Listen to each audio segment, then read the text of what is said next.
Hello everyone. Welcome to the second part of CISA updated syllabus as per 2024. So guys, let me just quickly revise what we discussed in the part one. So in part one, we had discussed about the data privacy program and principle, where we had discussed that company first need to identify all the personal informations as per the legal requirement, need to make sure that the rules and responsibilities are being documented for the various tasks. Then we had discussed about internal and external requirement. As a part of internal requirement, company need to make a policy procedures, including a rules and responsibilities of a key stakeholder, that how they would be doing the inventorying of a personal informations, how they would be conducting an audit. As a part of external requirement, company will identify the applicable laws and regulations, what they are seeing, what they need to comply. They will put a place a privacy notice whenever they are collecting a personal informations. Appropriate procedures would be established to address the data subject right. We had discussed about some privacy documentations like a privacy notice. Generally, the privacy notices would be provided to the customer at the time of collecting the information. It should include the collect, how the enterprise will collect in personal information, how they will use, how they will retain, how they will safeguard and securely dispose the same. Okay. And then we had discussed how company will put and provide this privacy notices to data subject, which includes the website, form, brochures, document, and contract. Okay. And then we have also discussed it as a good practice to document the separate terms of use and the privacy notice. It should not be the case where the terms of use also includes the privacy notices. Okay, so this is what we discussed. And at the end, we had discussed about a consent form. That consent form should be there, and consent form should include that organizations, like what personal informations organizations are collecting, and what is the use of that personal information. So that is what we had discussed. Now, we will be going to discuss about another privacy documentations, which is a personal informations inventory. Now, guys, what is a personal information inventory? Now, we will just break this terminology. Personal information, we have discussed any piece of informations through which you can identify a person. It is called as a personal information. And inventory means what? Inventory means documenting those things. Correct, guys? Like, you organizations are documenting an asset register, asset inventory, where they are documenting how many assets are there in the company. Similarly, as a part of personal information, organization need to determine that what kind of personal informations which are handled by the organizations, or which are collected, derived, processed, or stored, or otherwise handled by the enterprises. So that is what is a personal information inventory. So what happen is organizations, okay, will identify that which applications are collecting those information, how that informations are getting processed, and at the end how that informations are being stored. So basically, once this inventory will be maintained, then only organization will be able to implement an appropriate and suitable control to protect the data. Correct, guys? Because it is very important for me that first I should know how many personal information I have. This personal information is collected by how many applications, where it is stored. Then accordingly, I will implement an appropriate control to protect this information. Correct? That is what it is saying. Unlike other documentation that arise from a legal or regulatory requirement, personal information inventories are also internally focused document. So as I told you guys, this is also a requirement of a lot of privacy law. If I talk about the GDPR, that also states that company needs to document a personal information inventory. Now, as a part of this, what will happen? Organization will prepare a data flow diagram, which is called as a DFD. In the data flow diagram also, organization will identify that this many personal informations are being collected by this applications or processed by this applications. Inclusion of data flow mapping with the data inventory provides valuable insight to an enterprise, and it is recommended whenever possible. Okay. So generally, when we are developing a new application, at the time we are preparing a technical architecture diagram. Correct, guys? Technical architecture diagram. So during that phase itself, we also need to document a data flow diagram, which will include that what kind of PI informations organizations are collecting.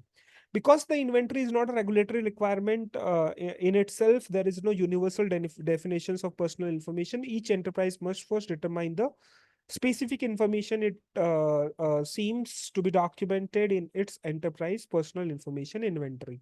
So generally what happens is that as per the regulatory requirement, we need to identify what are the personal informations, and accordingly we need to keep those informations in the form of inventory. Now what will happen, this inventory, this personal information inventory will support in your entire privacy management program, because as I told you, once you get to know the inventory, then you will implement an appropriate control to protect the data, correct? So that inventory has to be there, and then accordingly suitable controls needs to be implemented. Now personal information's inventory organization can document in a various way. Some organizations are maintaining in terms of hard copy, some are maintaining in a spreadsheet, some are in the Word document, some in some cases it is there in the database itself. So see, medium doesn't matter. The main thing here is what you need to document that asset inventory. Now this is a theoretical discussion, correct guys? But what I will do is I will try to give you some practical example, okay, so that you can understand it in a better way, that how personal information inventories look likes. Okay, so for that what I will do is I will share you some template for the data, sorry, personal information inventory. Okay, let's see that how that is being documented by the organizations. It will give you a better idea, better perspective about this topic. For example, this is what my personal information inventory, as you can see here. Okay, we have mapped the data owner, nature of data, location, who is a data subject, source of data and all, purpose, uses, format. Okay, now uh, in this itself, in in this Excel sheet itself, there will be some column regarding the personal information, that what personal informations are we collecting from the customer. Let me just show you that column. Just give me a moment. Yeah, this is the personal data inventory map template.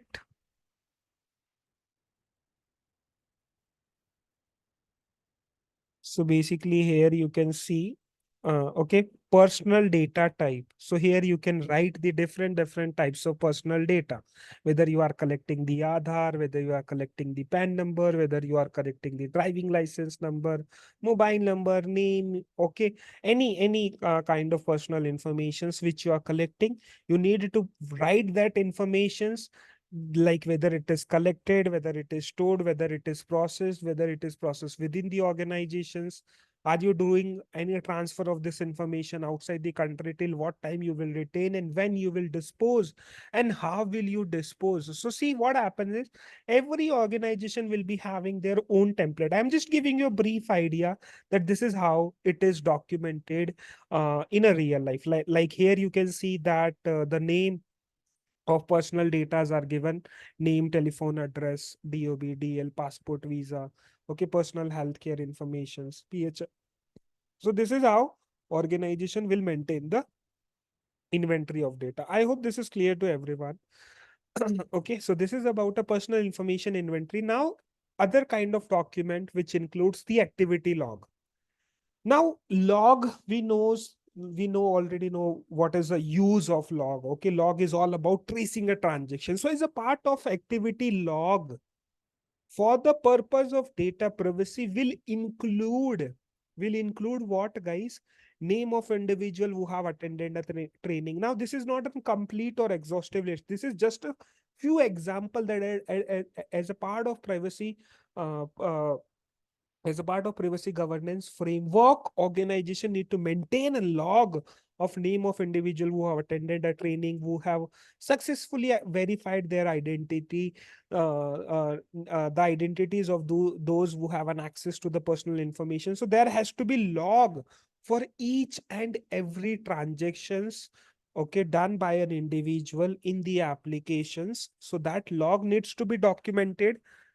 and those log needs to be reviewed as well. Okay, when we will be going to discuss the changes in a domain 4, so basically in a domain 4 also they have added one topic related to log management. At that time I will explain you that in a detail, that how the log needs to be collected, analyzed, and all those things. Okay guys, this is about activity log.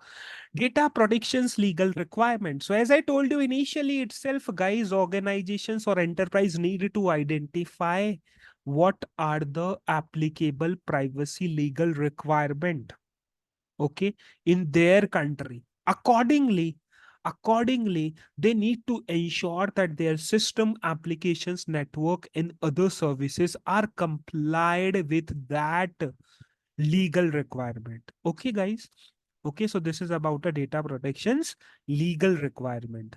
Next is what? Privacy risk assessment. So guys, you might have heard about a risk assessment. Okay, risk assessment is a process where organization will identify all the applicable risk, okay, and accordingly organization will mitigate those risks by appropriate risk response methodology. Correct guys, that is what the risk assessment is. Now as a part of privacy risk assessment, okay, as a part of privacy risk assessment, organization will identify that which applications are collecting, using, sharing, maintaining the personal informations, and what controls are being implemented on those applications. So this risk assessment is conducted only for the data privacy purpose. Okay, from the purpose of data privacy, we will do one risk assessment where we will evaluate only those system, only those applications which are collecting the personal information. And at that time, in that risk assessment, we will also make sure that whatever risk which is there related to disclosure of personal information, those risk has been mitigated by applying a suitable controls. Okay guys, so this risk assessment will help you to comply with the legal requirement. Okay, this is one point. Similarly, it will also help you to manage the risk that may accompany a new or emerging technology. So any risk which will arise based on a new technology. So this particular risk assessment will also help you to mitigate those risks. So that is why organization will do the privacy risk assessment. Now let me just show you whether I have something for this or not. Okay, so for this risk assessment, I don't have any template, but we'll try to see if I have anything, and we'll cover that in the next part. Okay, guys. So this is a privacy risk assessment. Next is a privacy impact assessment. Okay. Now, guys, organization will do the impact assessment as well. Like you might have heard about this term called as a BIA, business impact analysis. Correct, guys? Where organization will identify how many critical applications, processes which are there in the company. Correct? That for that we will do a business impact analysis. Now we are talking about a privacy impact analysis. Okay.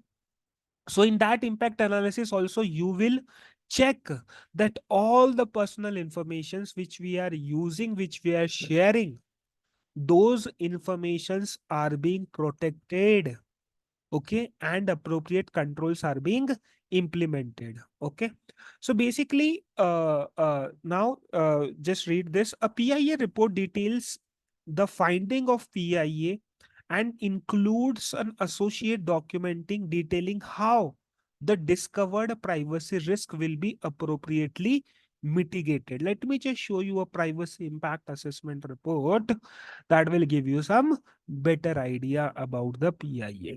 Okay, guys. So this is also one of a regulatory requirement in a GDPR and couple of other privacy laws as well. Okay, where company need to do the DPIA, which is a data privacy impact assessment, or you may call it as a PIA also, privacy impact assessment. Okay. So name of the data controller who is doing that assessment. Okay. Identifying the need of DPIA, why they are doing it. They are doing it to comply with the regulatory requirement. They are doing it to identify to check whether the appropriate controls are implemented to protect the personal informations. Okay, nature of the processing, what processing they are doing with the help of that personal information, scope of that processing, context of the processing. Okay, purpose of the processing. Consider how to consult with the relevant stakeholders who are processing that data. Assess the necessity and the proportionality. So basically organization will check whether it is necessary to collect those informations in order to process their request. Okay, so that test they will do, and accordingly a risk will be identified and appropriate mitigating controls will be implemented against those risk. Okay guys, so this is how we would be doing our DPIA activity. Okay, another template also, like, this template will just help you to understand those topic in a better way. See, because in our syllabus they have added that company needed to document those things. So when you will read those documents, guys, that will give you a better perspective about that particular topic. Okay, so similarly this is also my privacy impact assessment report, guys. Okay, this is about a PIA. Now next is what privacy governance report. Now what happened is that company need to, when they will do their audit, okay, data privacy audit or privacy governance audit, so somebody will give you the report. Okay, what that report will include, that report will include the current level of privacy compliance, how much we are compliant, what improvements we have made since last privacy report, what are the risks, what are the incident, what are the problems that has been encountered, okay, since the last privacy governance report, and the status and outcome of privacy program and practical challenges. Okay, so this report, generally it will be circulated to all the stakeholder that will demonstrate the compliance related to privacy requirement. Okay, I will just show you one privacy governance report executive summary, guys, so that that will give you a perspective that what is being included. So for example, just you can see this. Okay, that small summaries has been given, that what uh, changes a company has done from last privacy assessment that was conducted, what improvements they have made, what is the current level of compliance. So that is being included into the data privacy governance report generally. Okay, so this is about a privacy governance report. Training activity is very easy, guys. The way organizations are documenting their information security awareness training related documents, correct? Who has completed the training? Okay, what topics they have covered, the date and time of training, how the training was delivered. Then after the training there has to be an evaluations, correct? So whether that evaluation has been done, whether the result of the evaluations has been documented or not. So all those documents needs to be there, specific to a privacy training. Okay, if they are doing a privacy training, those documents needs to be there. Similarly, organization will maintain an incident register. Okay, here we are talking about an incident specific to the data privacy perspective. Okay, so if there are any incident which are related to the personal data of a customer or of the employee, okay, any data privacy related incident, that incident needs to be logged, and those incidents should include the fact, okay, effect, remedial actions, remedial measures, and preventive measures that organizations had taken against those incident. So normal incident management process, correct, it has to be there, it has to be documented.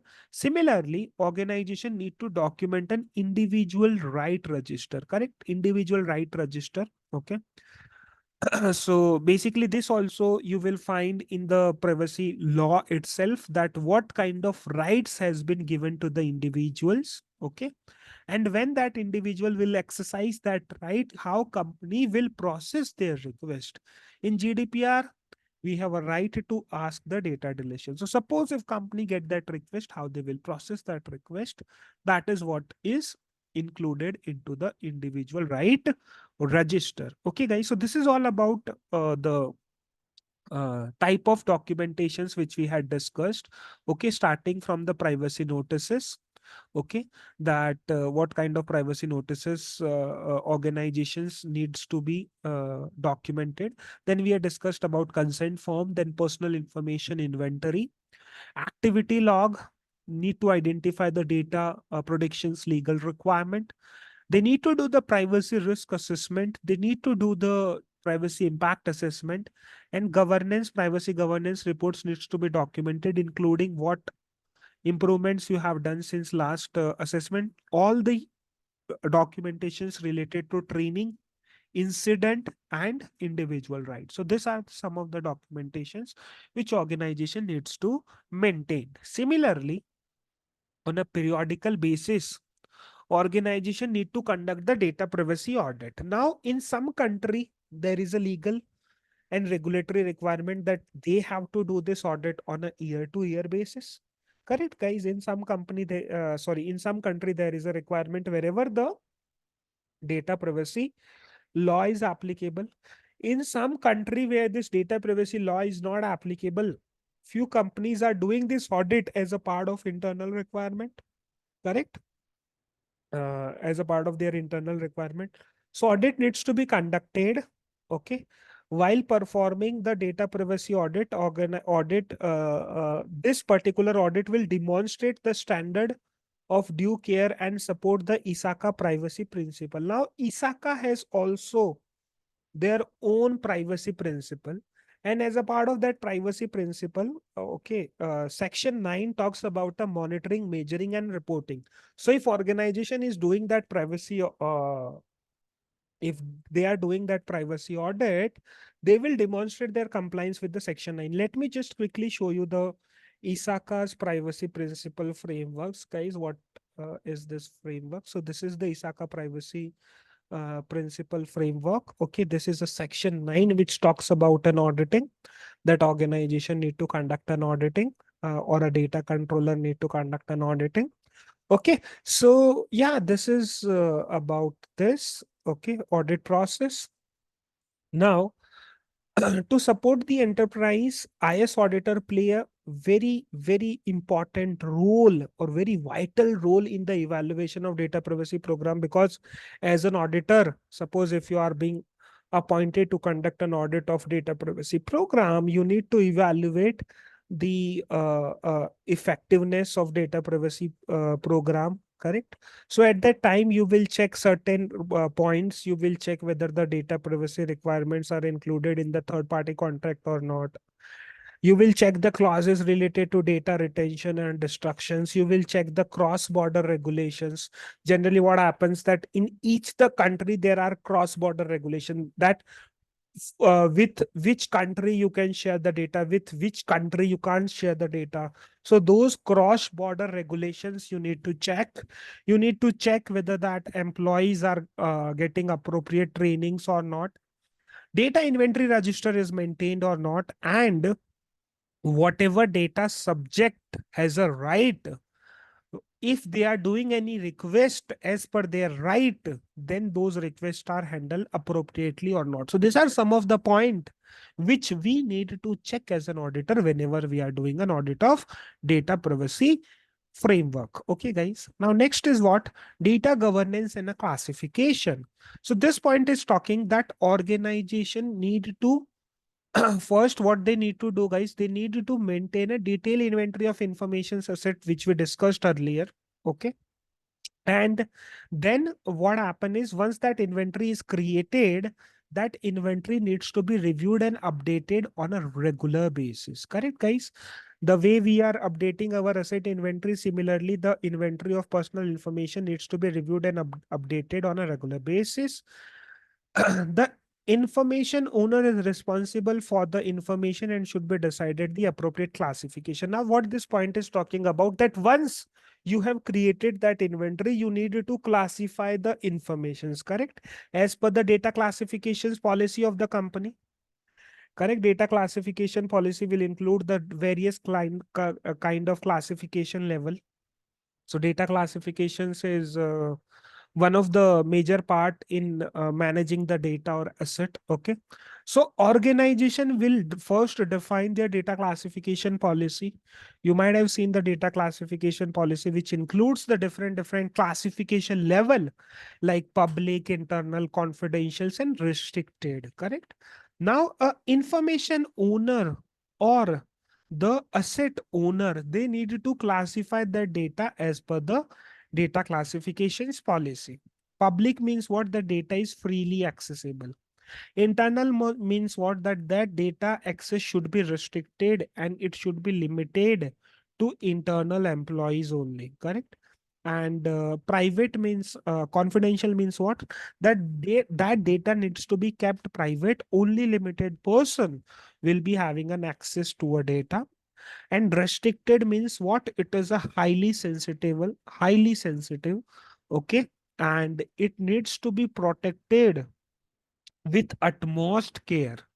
Okay, and access also needs to be restricted. Okay, so this is about a different type of data classifications, and as per that, inventory needs to be maintained. In that inventory, there has to be a column related to data classifications. Correct. Whenever you check any asset inventory, guys, you need to check whether that column is there or not. Okay, column related to data privacy, whether it is there or not. Okay, so a fully specified and populated data inventory and classification is a most important resource for conducting an PIA. Like when organization will be doing that privacy impact assessment. So in order to do the privacy impact assessment also, they will be requiring that data inventory along with the classification level. Then only they would be able to conduct the PIA activity smoothly. Okay. The data inventory include the type of personal informations. Okay, as I told you, various types of personal informations. Data inventory template also we have seen, and this document needs to be maintained enterprise wide, and it needs to be up to date. Okay, on a regular basis, this document needs to be reviewed. Okay, guys. So this is about this. Now we will discuss about the three terminology: legal purpose, consent, and legitimated interest. Consent we have already discussed in the part one of the video also. Okay. Now, guys, whenever like organizations are collecting any personal informations, there has to be some legal purpose, correct? There has to be some legal purpose for which they are collecting the information. So it is a long held privacy principle that when enterprise collect and use a personal information, the data controller should describe and specify the privacy notice. As we discussed, whenever you are collecting the personal informations, you need to describe the privacy notices. You need to describe the purpose for which the informations and any associated information is collected, why you are collecting that information, what is the purpose, and that purpose has to be aligned with the applicable law. Correct. Now you cannot collect my name, Aadhaar number, and any other document for the purpose of buying drugs. This is not a legal activity. Correct. So the purpose should also complies with the applicable law. Okay. It needs to be aligned as subsequent use of personal information and sensitive information within the purpose provided, and the consent obtain and comply with the associated legal requirement for use limitation. So what happen is, suppose you have collected my personal informations for the purpose of processing request A. Now you cannot use that information for the purpose of processing request B. Processing request B. Like I will just give you a real life example. Like in India, what happened? RBI has banned the operations of Paytm Payment Bank. Paytm Payment Bank. Correct? Recently. Why they have done this? Because Paytm Payment Bank has opened the customer's bank account at the time of renewing their KYC informations of Paytm wallet. Okay, so they have, asked all the customer to renew their KYC for the purpose of Paytm wallet. And when the customer was renewing the Paytm wallet at that time, okay, they have also opened their bank account and people were not aware. So when you are collecting that personal informations for a particular purpose, so the purpose here was to renew the Paytm wallet account, but they have also used that information for this purpose. So some of the customers are not even aware that they are opening their bank account, correct, just to meet certain targets, like they have taken a lot of funds from the investor, and just to show that we have opened this many accounts, just to improve their performance, they have opened their account. So that is the reason that consent is important, the purpose is important, okay, and that purpose needs to be aligned with the legal requirement. It has to be communicated to the customers also, okay. The purpose for which personal information is collected, used, and shared must be consistent with the associated legal requirements such as a GDPR. Now, GDPR, who will comply, guys? The GDPR, all the EU members, okay, EU member states, they will comply with the GDPR. So, company needed to see that their legal and regulatory requirement, and accordingly, they need to make sure that the purpose for which they are collecting the information, it is in line with the legal requirement. Okay. Now, consent, I believe this we had discussed earlier as well. Company need to obtain an appropriate and explicit consent from the customer in respect to collection, use, and disclosure. And when this consent will be taken, guys, consent will be taken prior to commencing the collections activity. When you collect the personal information, prior to use the personal informations beyond those for which it was originally collected. If you have collected the consent for purpose A, and if you want to use that information for purpose B, again, you need to take a consent. You need to take a consent when you are transferring the personal informations of the user to third party. There has to be a consent for that also. Okay. And privacy engineers are needed to ensure that the consent options are provided to individual appropriately and consistently. So as we discussed in the part 1 of a video, guys, correct, when this personal informations will be collected, at that time we will give one option to the customers that where they can click on the opt-in opt-out button, so that privacy engineer will design those things, and they will also having a mechanism to for the withdrawal of consent, and that will be recorded appropriately. For denial of consent, because the individual may not provide the documentations for denial, a privacy engineer needs to establish a method to document either digitally, manually, or deny that the denial occurred. So, for example, if in some cases that person is not agreed to give a consent, so that also needs to be documented that this person has not given a consent. So we will not process his informations. Correct, guys? Because see, whatever you are doing in that applications, that is being recorded somewhere in the database, in the DBMS. So I will give you one practical example here. So basically what we were discussing here, we were discussing about one example of downloading a PAN card. So what happen is, guys, so when you will provide all the information here, and then you will click on this opt-in button, and when you submit, okay, what happen in the database, one record will be created that, this is a user ID of the customer, okay, and there would be one more column in the table which is called as a consent, okay, consent. In the consent, organization will write yes or no, and organization will also write the version number. See, generally what happened that the text of the consent are getting changed, correct? Suppose as of now, this is the text of the consent. Now later, suppose if organization want to add one more clause, or if they want to delete something, or if they want to do any modification. So what they will say that, okay, now the consent version is 2.0. We have collected this consent from this customer, and the consent was collected on a version 2.0.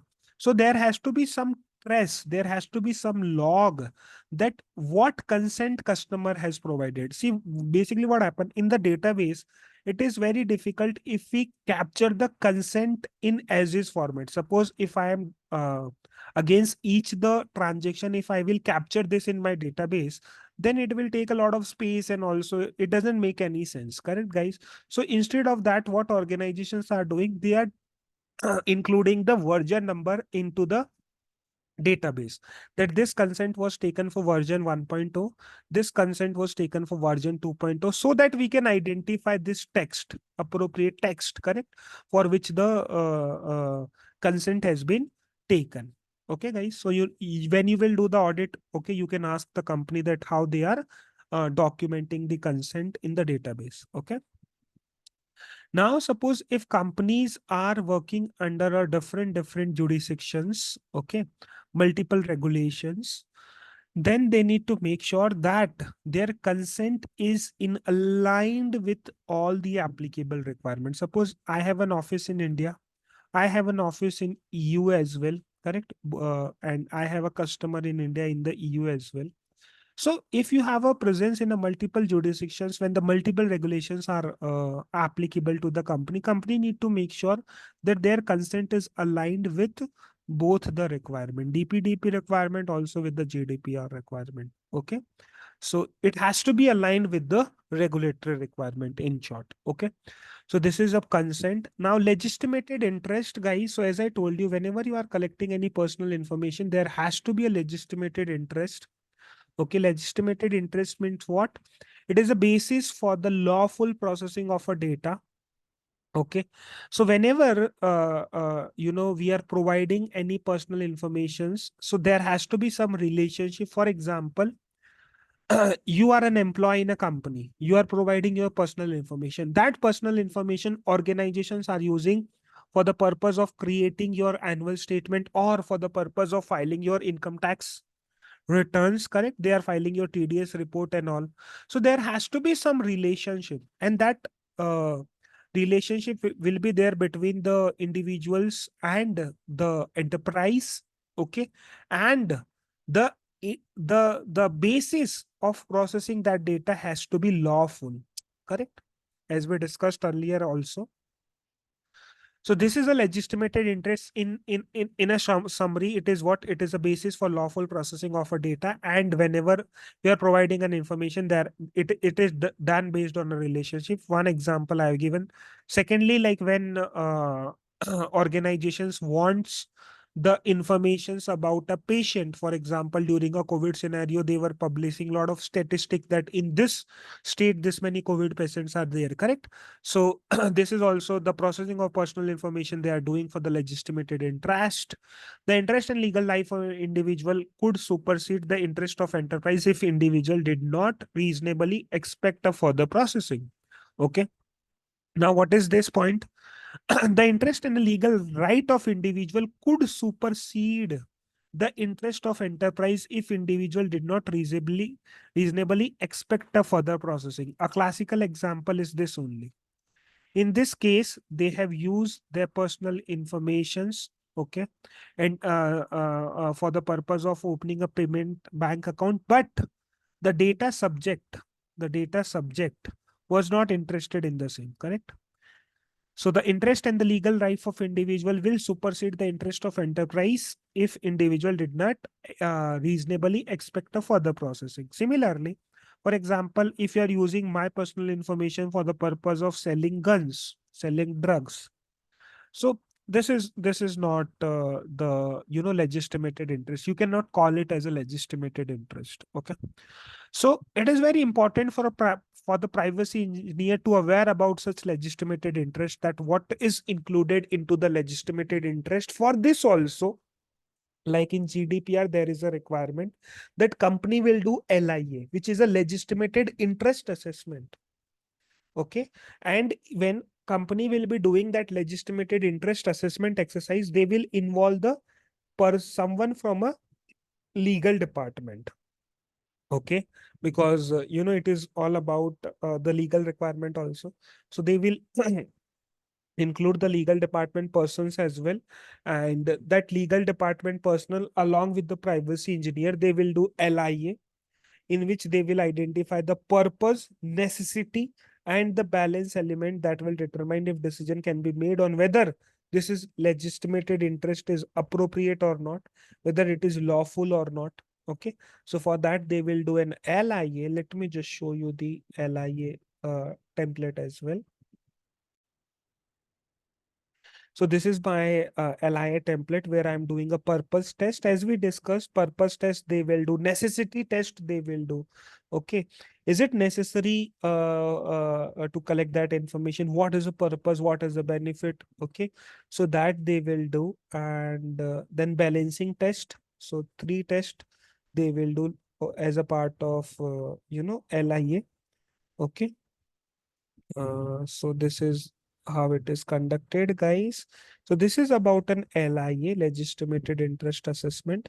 Now, in this section, basically, they have added one topic from the NIST privacy framework as well. That what are the rights that is given to the data subject? Okay, what kind of rights has been given to data subject? So as we discussed in the NIST. Uh,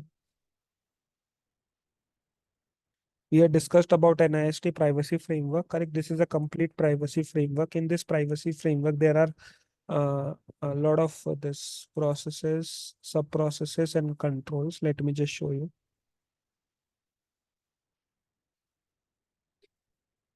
Okay, these are the cores, these are the current, these are the target. Let me just show you the complete NIST privacy framework. Yeah. So this is the functions, okay, the categories, and under the categories, there are certain subcategories, correct? This is a complete privacy framework as per the NIST. Okay. Now what happened here, they have added a two clause which are purely related to data subject rights. Okay.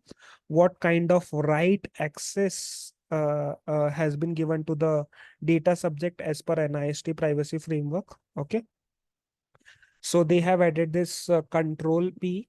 Okay. The control P will include the data processing policies, processes, and procedures. So organization need to document the data processing policies, processes, and procedure. They need to have a proper data processing management program. Organization need to do the disassociated processing. Now, what is a disassociated processing, guys? Disassociated processing refers to a situation where organization will process a data only which is needed. For example, if someone wants to know the how many customers are there which are above the age of 30. So suppose if you want to process this data, so when you will fire a query, you will only able to see the age of customer. You will not be able to see their name. You will not be able to see their, other information like maybe a driving license number or PAN number. So as a part of disassociated processing, organization need to implement an appropriate control that whatever information that users are requiring and asking, only that relevant informations are being provided and other informations are being hidden. So in the database, we will do that kind of structuring, correct? When we say about a database normalizations, correct? So that kind of control needs to be implemented by a company. Then there has to be some policies regarding the communications, that how company will do communications with the data subject, and company will also having a process for the data processing awareness, correct, guys? So this is what is the legitimated interest. Okay, this is all about this. Now, next topic is trans-border data flow. So as we discussed, what is the meaning of trans-border data flow? For example, you are in India. Now, US government has asked some data about one of the individual who is there in India. So now there will be a trans-border data flow between two countries. For example, Indian government wants to know certain details about a Vijay Mallya, correct, who is not there in India. So it will be done based on the trans-border data flow between a two country. Now this information can be transmitted through a various way, correct? There are various channels, various alternative through which that informations will be transmitted. So as an auditor, you will see whether like during the audit period, was there any case related to trans-border data flow? If there was any case of a trans-border data flow, whether company has complied with the applicable regulatory requirement, whether that data was communicated in a secured and the encrypted manner or not, correct? So that is what you will check as a part of trans-border data flow. Okay. Now, next topic is what? Information security management. Now, guys, this is a very generic topic. Whatever subtopic that is here, all those topics are being covered, maybe some topic on a domain 2, domain 1, 3, 4, 5. So as a part of information security management, what organization need to do? They need to make sure that their information resources are properly protected. Correct.